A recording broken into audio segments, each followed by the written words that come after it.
Salut, bienvenue sur Tesla Lambda. Aujourd'hui, dans cette vidéo, on va parler un petit peu de la voiture électrique, des sujets que l'on entend beaucoup et pourquoi. Voilà, le truc, c'est pourquoi. Premier sujet, on va dire, qui m'interpelle, c'est pourquoi il y a autant de guéguerres entre les pros thermiques, les pros électriques. Il faut savoir aussi dire qu'il y a des choses bien dans certains types de motorisation et dans l'autre aussi. Moi, j'aime tout autant le thermique, même si j'en ai maintenant plus qu'une. J'ai comme une moto qui est thermique, et là, ça va rester encore thermique parce que la moto, j'aime bien aussi passer les vitesses, entendre le bruit. Mais en voiture, voilà, j'ai une Tesla et j'en suis hyper satisfait. Mais voilà, je ne vais pas dire à quelqu'un qui a une thermique, ah, c'est de la merde. Bien au contraire, tout dépend de son utilisation. Il faut tout à fait réfléchir à ce que l'on va en faire, connaître en tout état de cause aussi, forcément les défauts, parce qu'il y a quand même un sacré défaut sur les électriques par rapport à l'autonomie. Il faut acheter une voiture en conséquence et forcément ça coûte assez cher. Alors, souvent on entend dire il faut acheter la voiture qui correspond à votre utilisation, mais une personne qui n'a pas beaucoup de moyens ne va pas pouvoir s'acheter une voiture électrique qui fait 500 km parce que déjà il n'y en a quasi pas, pour commencer.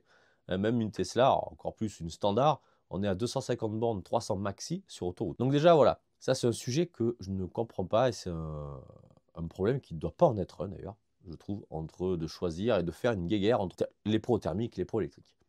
Autre chose, il y a quelque chose moi, qui m'insupporte, c'est les gens qui ont une voiture thermique et qui vont se garer sur les places où il y a des bornes pour recharger les voitures. Comme si on allait se garer, nous, avec des voitures électriques, dans les stations-service pour emmerder. Je trouve cela mais complètement débile, ça on ne peut pas dire le contraire.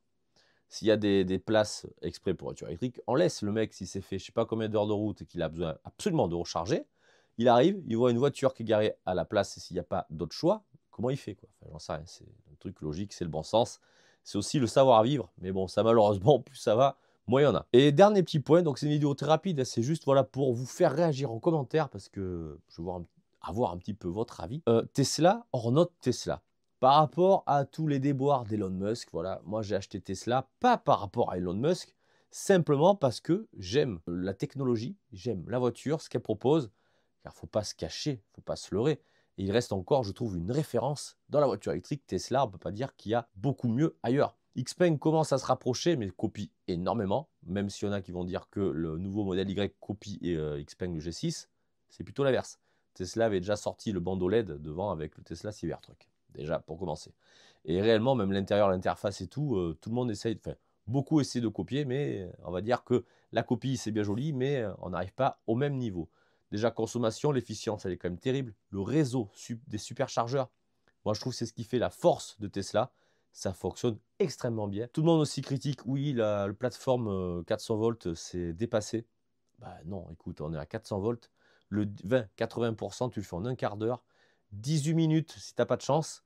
Mais franchement, c'est génial. Avec la batterie LFP de la propulsion, j'ai une Tesla Model Y, je suis hyper ravi. La courbe de recharge, elle est extraordinaire. Je n'ai rien à envier aux plateformes 800 volts, sachant qu'après, il faut trouver les chargeurs compatibles parce que tu tombes sur du 400 volts, et bien voilà, tu vas réduire ta puissance par 2 et donc ta vitesse également. Voilà, j'aimerais avoir un peu vos avis en commentaire. Donc déjà, comprenez-vous la guéguerre qu'il y a entre les voitures électriques et les voitures thermiques? Moi, personnellement, je ne le comprends pas. Comprenez-vous aussi pourquoi il y a des gens en thermique qui se garent sur les places et les bornes de recharge électriques? Je trouve ça mais complètement débile. On devrait faire pareil aussi avec les électriques. Donc dites-moi ce que vous en pensez, vous en commentaire. Et dernier point, Tesla en note Tesla, concernant Elon Musk, est-ce que ça vous fait faire un frein si jamais vous décidez d'acheter une voiture en ce moment électrique? Est-ce que à cause de lui, vous n'allez pas prendre Tesla, simplement à cause d'Elon Musk? Ou alors est-ce que ça n'a rien à voir? Après tous les dirigeants de différents groupes, je pense qu'il y a eu des déboires, Volkswagen, même Renault, Peugeot. Voilà, ça n'a rien à voir avec le PDG. Moi, j'attends vos commentaires pour voir un peu ce que vous pensez de tout ça. Allez, écoutez, je vous laisse, passez une excellente soirée et à la prochaine sur Tesla Lambda. Allez, ciao.